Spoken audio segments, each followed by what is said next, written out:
This is a standard artillery gun, and this is the Russian Army sniper.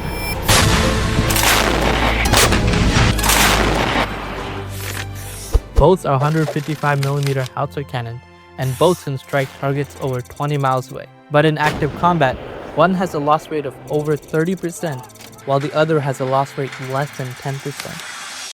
What makes one artillery so much more effective? To understand that, we need to look at how traditional artillery works and what happens when you change it.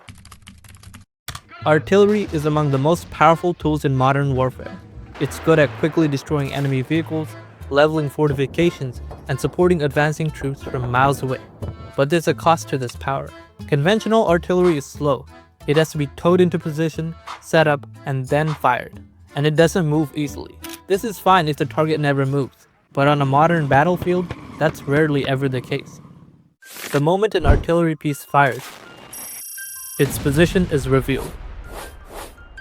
Enemy drones, radar systems, and even the shell's trajectories can be used to triangulate its location.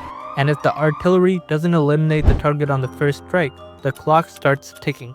Within minutes, enemy counter-battery fire, often their own artillery, can destroy the gun.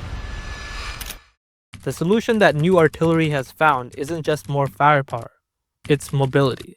This is the Caesar artillery system, a French-designed, self-propelled artillery unit.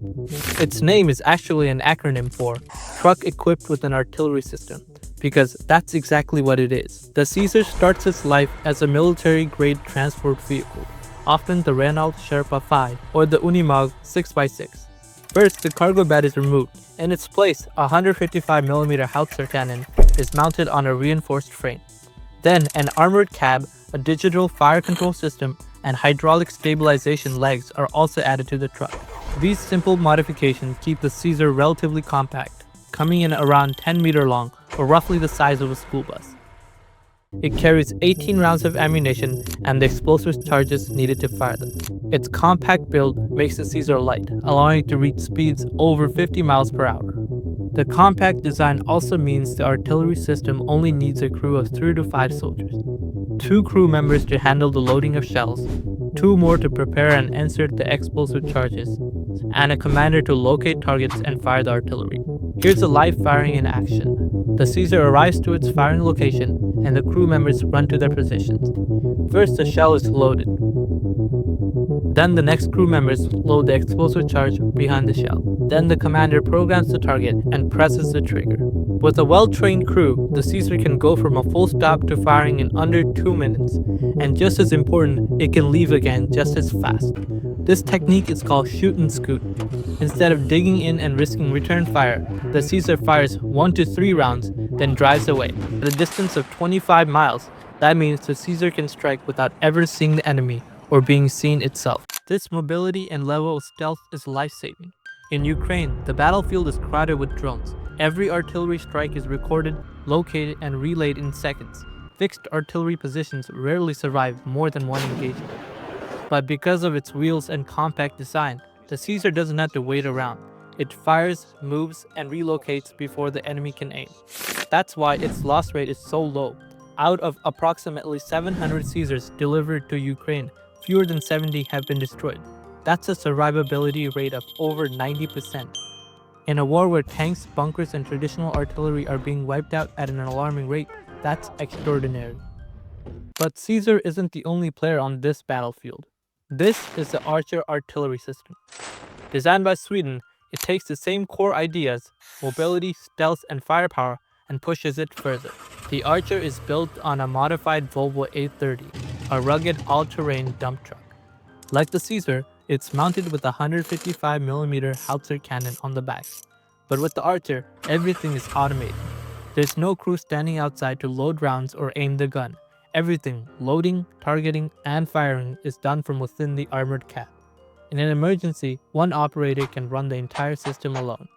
The Archer also carries more ammunition, 21 shells instead of Caesar's 18, and has a longer range of up to 30 miles. And in combat, it's also faster than the Caesar. The Archer can drive to a location, deliver the payload, and move out, all in under 3 minutes. In a typical operation, the Archer reaches its firing position, Then it lowers the stabilizers. The operator signals the gun to automatically align, load, and then fire. Then it retracts and drives away before the enemy can even respond. Its automation and increased speeds make it very hard to catch and perfect for high-intensity warfare, especially in environments like Ukraine where reaction time is crucial. Although the Archer outcompetes the Caesar in many aspects, it is not without trade-offs, the main downside being weight. The Archer is heavy, weighing in at around 35 tons. That's nearly double the weight of the Caesar, which means it can't be airlifted by most helicopters. The Archer is also more expensive. Each unit costs around $8 million, almost twice the Caesar's $3 to $5 million price tag. And its increased complexity with automatic firing means it requires more maintenance and training to operate. Still, the gains in automation and survivability make it one of the most advanced artillery platforms in the world. Both the Caesar and the Archer represent a major shift in standard artillery designs. Old artillery was about digging in and overwhelming with firepower. The modern artillery is about speed, stealth, and precision. In Ukraine, these systems have earned their reputation. Fast, accurate, hard to detect, and even harder to destroy. They've become one of the most effective weapons on the battlefield. To the Russian army, they aren't just guns. They're like ghosts from a nightmare. Because when they hit, they're already gone.